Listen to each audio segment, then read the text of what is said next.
Welcome to the second video, the second video series of Talkin' Math with Mr. French. We're going to be talking about exponential functions. This is part one. In the next video, we'll be looking at the compound interest types of problems. But for this one, we're just going to look at some basic understanding, some more conceptual understanding of something like exponential growth functions. In class, we looked at the example of the beads, and we kind of noticed this pattern. So here's the bead example that we keep referencing in class. We started off with a few boxes here, and it looked something like this for the very first box. Number of beads. Table of values might look something like this. So box number one started with one bead, and then box number two then doubled each time. So the next one would have two. We rewrote this a little bit. So for example, box one we're going to say has one. Box two we're going to say has two because it's the previous doubled. So each one is the previous doubled. So each new box is previous doubled. And so like number three, we would take the previous and then double it. So we would just simply times 2 to each one. So if we could keep going here,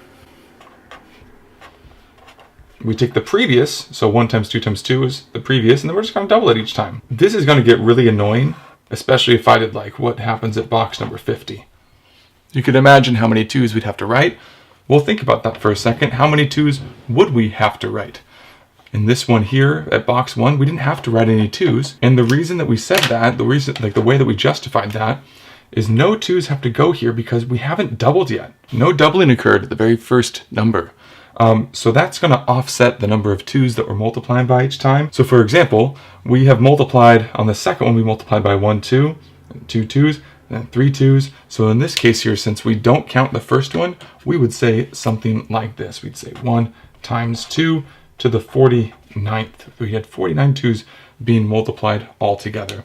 So in this case here, an exponential model we said was the number of beads is going to be equal to 1 times 2 to the box number minus 1. Or in other words, we could say, it's a function and it's 1 times 2 to the x minus 1. But this would be our function that models this particular scenario.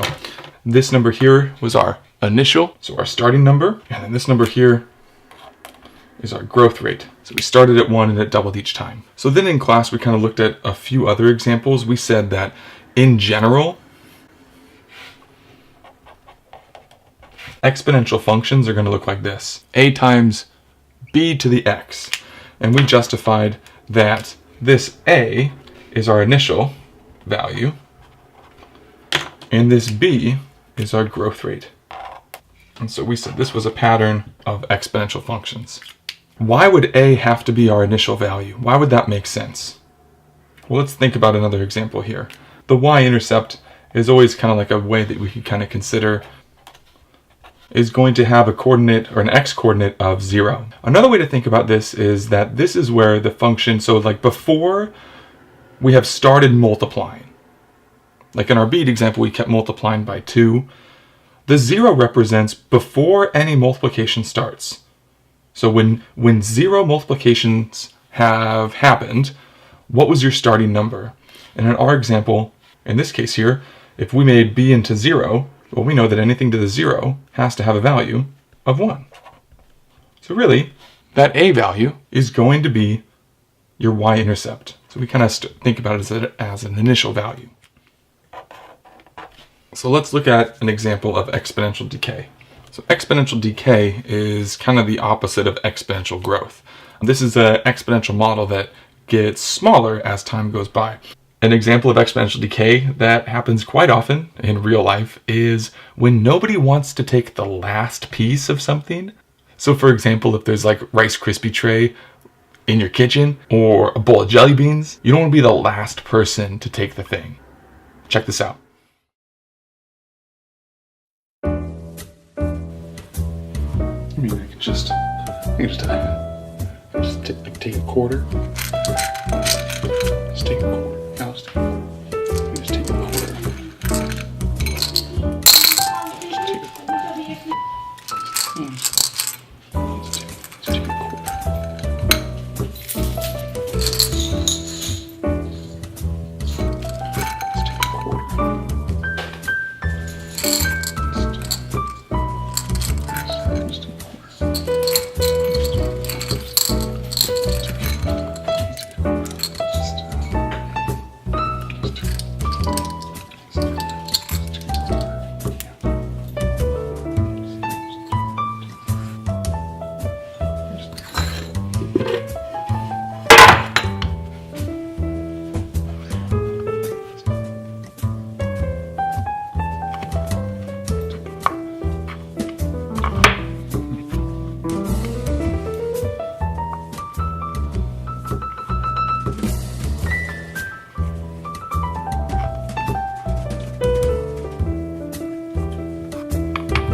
Okay, so in that video, you saw an example of a bunch of jelly beans where you didn't want to take the last bit. So let's think of like what that would look like. So exponential decay. Let's say that there was, I don't know, it looked like there was a lot of jelly beans in there. When there were no takes, when there were 0 takes, the number of jelly beans, let's say, was like 40. When I took one handful, I took a quarter of this, and a quarter of 40 is 10. There were 30 left in because I took 1/4. After 2 takes, I'm now going to take a quarter of this, and so 30 divided by 4 is some number. And so in the next take, it would we would take a quarter out of this, and a quarter of 22.5, and then so on and so forth. What we noticed that each value, so if we kind of followed this expression here, what's happening is to get the number of jelly beans, so we could say jelly beans is going to equal the initial value, let's say that there was 40, times some sort of expression, but each time we were multiplying the number of jelly beans by like a smaller number. So we were taking a quarter each time. So we were taking 1/4 out of the whole each time. So I'll say to the power of takes. Another way that we could have rewritten this is jelly beans is equal to 40 times 3/4 to the power of takes. In function notation, we might say this, that f of x equals 40 times 3/4 to x. These all mean the same thing. These are all equivalent ways to think about it. If you want to write your function like this is kind of helpful because it tells you how much you're taking away from the whole. So this represents the whole. So in this example, this represents the 40. And then the minus 1/4 represents what you're taking away. So we call that the decay rate. So we're taking away 1/4 each time. If you write it like this, we talked about in class, especially with the car example, remember this is still representative of the initial value. And this doesn't tell you how much you're losing. The 3/4 tells you how much you still have. So for example, we still have 3/4 each take, which means that it's getting lower. So we say this, that f of x for an exponential model is going to have this type of format, and